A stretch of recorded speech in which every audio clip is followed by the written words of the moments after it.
নমস্কাৰ, এই মুহূৰ্তত আহি পৰিছে সন্ধিয়াৰ কেইবাটাও বিগ ব্ৰেকিং নিউজ। আজি হৈছে 20 মে। গোটেই অসম তথা ভাৰতৰ বিভিন্ন প্ৰান্তৰ পৰা যুগুত হৈছে কেইবাটাও গুৰুত্বপূৰ্ণ খবৰ। এনেবোৰ খবৰ নিতৌ পাই থাকিবলৈ চেনেলটি ছাবস্ক্ৰাইব কৰি ভিডিঅ'টো এটা লাইক কৰিবলৈ নাপাহৰিব। আজিৰ আমাৰ প্ৰথমটো খুবেই গুৰুত্বপূৰ্ণ খবৰ হৈছে অসমবাসীৰ বাবে এটা ডাঙৰ খবৰ। বৃদ্ধি পালে কোটিৰো অধিক অদৃশ্য ভোট। হয় বন্ধু-বান্ধৱীসকল, আপুনি ঠিকেই শুনিছে। আপোনালোকে নিশ্চয় কিন্তু সকলে ইভিএমত ভোট দিছে। অসমৰ লগতে বিভিন্ন প্ৰান্তত কিন্তু অদৃশ্য ভোট দেখা গৈছে। কোটিৰো অধিক কিন্তু ভোট অদৃশ্য বুলি এটা ডাঙৰ কথা প্ৰকাশ পাইছে। ইভিএমত আশ্চৰ্যজনকভাৱে বৃদ্ধি পালে ভোটাৰৰ হাৰ।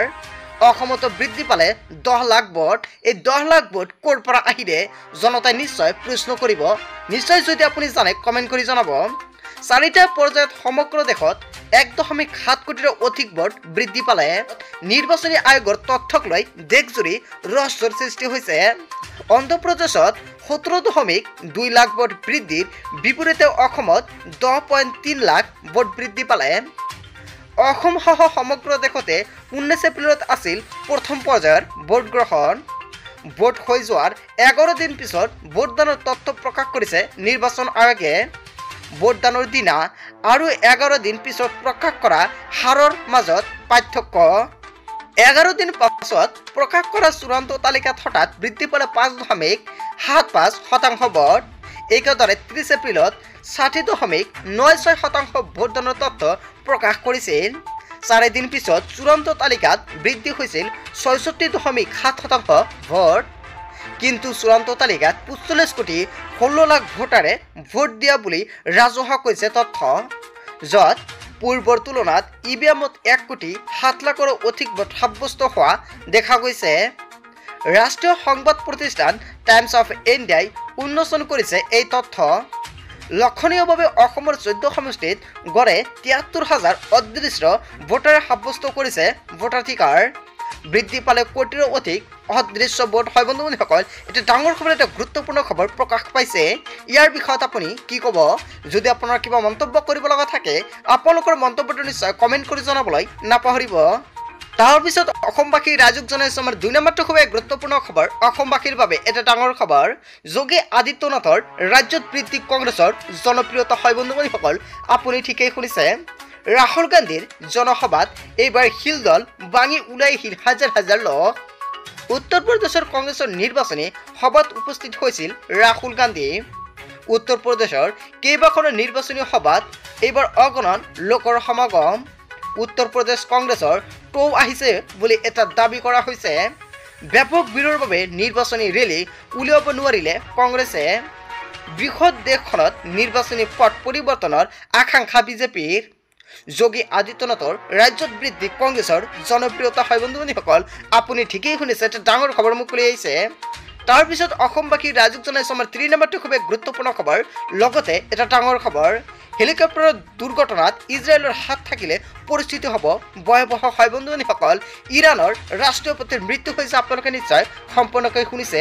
যদি সেইখন মৃত্যু হোৱাত হেলিকপ্টাৰৰ দুৰ্ঘটনাত ইজৰাইলৰ হাত থাকিলে পৰিস্থিতি ভয়ংকৰভাৱে ভয়াৱহ হ'ব বুলি এটা হুংকাৰ প্ৰদান কৰা হৈছে। হয় বন্ধু-বান্ধৱীসকল, ৰেইচিৰ হেলিকপ্টাৰ দুৰ্ঘটনাত ইজৰাইলৰ হাত থাকিলে পৰিস্থিতি হ'ব ভয়াৱহ। হিজবুল্লাৰ নেতাৰ পুত্ৰৰ ভয়ংকৰ ভাবুকি। ইজৰাইল জড়িত থকাৰ প্ৰমাণ পালে বিশ্বত হ'ব ভয়ংকৰ পৰিস্থিতি।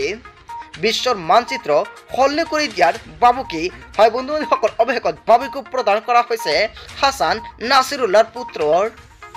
ইজৰাইলৰ বাবে সমগ্ৰ মধ্যপ্ৰাচ্যই পৰিণাম ভুগিব লাগিব বুলি ভাবুকি প্ৰদান কৰিছে। ৰেইচিৰ হেলিকপ্টাৰ দুৰ্ঘটনাত ইজৰাইলৰ ওপৰত সন্দেহ হিজবুল্লাৰ। ইতিমধ্যে ৰাষ্ট্ৰপতি ইব্ৰাহিম ৰেইচিৰ মৃত্যুৰ ঘোষণা কৰিছে ইৰাণে। পূব আজাৰবাইজানত দেওবাৰে সংঘটিত হৈছিল দুৰ্ঘটনাটো। হেলিকপ্টাৰত আছিল বিদেশ মন্ত্ৰী হুছেইন আমিৰ আব্দুল্লাহিয়ানৰ লগতে। ৰেইচিৰ হেলিকপ্টাৰ দুৰ্ঘটনাত ইজৰাইলৰ হাতত থাকিলে পৰিস্থিতি ভয়ংকৰ হ'ব বুলি এনেকুৱাকৈ হুংকাৰ প্ৰদান কৰা হৈছে। হয় বন্ধু-বান্ধৱীসকল, এটা ভয়ংকৰ দুৰ্ঘটনা সংঘটিত হৈছে। ইয়াৰ বিষয়ত আপুনি কি ক'ব? যদি আপোনাৰ কিবা মন্তব্য কৰিব লগা থাকে আপোনালোকৰ মন্তব্যটো নিশ্চয় কমেণ্ট কৰি জনাবলৈ নাপাহৰিব। তাৰপিছত অসমবাসী ৰাইজক জনাইছোঁ আমাৰ 4 নম্বৰটো খুবেই গুৰুত্বপূৰ্ণ খবৰ, লগতে এটা ডাঙৰ খবৰ। আজমল ফাউণ্ডেশ্যনত লাখ লাখ চাকৰি ক'ত কিদৰে কৰিব আবেদন সম্পূৰ্ণ প্ৰক্ৰিয়া জানি লওক। যদি আপোনাৰ এখন চাকৰিৰ প্ৰয়োজন হৈছে তেনে ক্ষেত্ৰত আপোনাৰ বাবে এটা ডাঙৰ খবৰ। চাকৰি প্ৰত্যাশীৰ বাবে এটা ভাল খবৰ। আজমল ফাউণ্ডেশ্যনত ওলাইছে লাখ লাখ চাকৰি, খালী হৈছে প্ৰিন্সিপালৰ পদ, বছৰি লাভ কৰিব 30 লাখ টকা পৰ্যন্ত দৰমহা। MA, MSc, MTech with BEd উত্তীৰ্ণ কৰিব পাৰিব আবেদন। 5 বছৰ শিক্ষাগত অৰ্হতাত থকা সকলে কৰিব পাৰিব আবেদন। পদাৰ্থ বিজ্ঞান, ৰসায়ন বিজ্ঞান লগতে জীৱ বিজ্ঞানৰ বাবে শিক্ষকক পদ খালী হৈছে। বছৰি দৰমহা লাভ কৰিব 24 লাখ টকা পৰ্যন্ত। খালী হৈছে হস্পিটেল ছুপাৰিনটেণ্ডেণ্টৰ পদ, স্নাতক উত্তীৰ্ণ কৰিব পাৰিব আবেদন। খালী হৈছে HR মেনেজাৰৰ পদ, লগতে MBA ইন HR কৰিব পাৰিব আবেদন। লগতে থাকিব লাগিব 10 বছৰীয়া অভিজ্ঞতা, যদি থাকে তেন্তে আপুনি আবেদন কৰিব পাৰিব। লাভ কৰিব বছৰি 12 লাখ টকা পৰ্যন্ত দৰমহা। খালী হৈছে ইংৰাজী সমাজতত্ব সমাজ বিজ্ঞানৰ শিক্ষকৰ পদ, থাকিব লাগিব 2 বছৰীয়া অভিজ্ঞতা। 5 জনৰ ভিতৰত কৰিব লাগিব আপুনি আবেদন। আজমল superparty@gmail.com ফ্ৰেণ্ড কৰিব লাগিব আপোনাৰ CV। হয় বন্ধু বান্ধৱীসকল, যদি আপোনাৰ চাকৰিৰ প্ৰয়োজন আৰু যদি আপুনি এইকেইটা যোগ্যতাত পৰে তেনে ক্ষেত্ৰত এতিয়া আপুনি এইখন ইমেইলত আপুনি আপোনাৰ CVটো পঠাই দিয়ক। তাৰপিছত অসমবাসী ৰাইজক জনাইছোঁ আমাৰ 5 নম্বৰটো খুবেই গুৰুত্বপূৰ্ণ খবৰ, লগতে এটা ডাঙৰ খবৰ। মুখ্যমন্ত্ৰী পদত্যাগ কৰি সাম্প্ৰদায়িক কথা কৈ থাকক, হিমন্ত বিশ্ব শৰ্মাই এনেকুৱাকৈ হুংকাৰ প্ৰদান কৰিছে অখিল গগৈয়ে। হয় বন্ধু বান্ধৱীসকল, অখিল গগৈয়ে এটা ডাঙৰ মন্তব্য কৰিছে, মুখ্যমন্ত্ৰী পদত্যাগ কৰি সাম্প্ৰদায়িক কথা কৈ থাকক হিমন্ত বিশ্ব শৰ্মাই। নিৰ্বাচনী প্ৰচাৰ চলাবলৈ গৈ মুখ্যমন্ত্ৰী হিমন্ত বিশ্ব শৰ্মাই যিবোৰ কথা কৈ ফুৰিছে সেয়া লজ্জাজনক। মুখ্যমন্ত্ৰী হিমন্ত বিশ্ব শৰ্মাৰ কথা বতৰা অসমৰ জনতা লজ্জিত। বিজেপিক সাম্প্ৰদায়িক ৰাজনীতি ধৰ্মীয় মৌলবাদী কাম কৰি ফুৰিবলৈ 400খন আসন লাগে।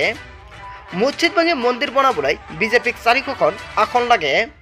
দেশৰ উন্নয়নৰ বাবে বিজেপিক 400খন আসন নালাগে। দেশখন শেষ কৰি পেলাইছে বিজেপিয়ে। পুনৰ শাসনলৈ আহিলে একেবাৰে শেষ হৈ পৰিব। কেৱল এয়াই নহয়, দেশৰ ভিতৰতে মুখ্যমন্ত্ৰী হিমন্ত বিশ্ব শৰ্মাই আটাইতকৈ বেছি সাম্প্ৰদায়িক কথা কৈ ফুৰে। দেশৰ ৰাজনীতিৰ মান তললৈ নমাই পেলাইছে হিমন্ত বিশ্ব শৰ্মাই। হিমন্ত বিশ্ব শৰ্মাই মুখ্যমন্ত্ৰী পদত্যাগ কৰি মই এইবোৰ কথা কৈ ফুৰক। হয় বন্ধু বান্ধৱীসকল, অসমৰ মুখ্যমন্ত্ৰী হিমন্ত বিশ্ব শৰ্মাই এইবোৰ কথা কৈ ৰাজ্যৰ মান সন্মান নাখাব হিমন্ত বিশ্ব শৰ্মাই। এনেধৰণৰ বলিয়ালি কৰি নুফুৰিব মুখ্যমন্ত্ৰী হিমন্ত বিশ্ব শৰ্মাই আহ্বান জনাইছে বিধায়ক অখিল গগৈয়ে। হয় বন্ধু বান্ধৱীসকল, বিধায়ক অখিল গগৈয়ে যিটো মন্তব্য কৰিছে আপুনি কি ক'ব? বন্ধু বান্ধৱীসকল, গোটেই অসম তথা ভাৰতৰ বিভিন্ন প্ৰান্তৰ পৰা যুগত হৈছে কেইবাটাও গুৰুত্বপূৰ্ণ খবৰ। এনেবোৰ খবৰ নিতৌ পাই থাকিবলৈ চেনেলটি ছাবস্ক্ৰাইব কৰি ভিডিঅ'টোত এটা লাইক কৰিবলৈ নাপাহৰিব। চ' থেংক ইউ ফৰ ৱাচিং ফুল ভিডিঅ'।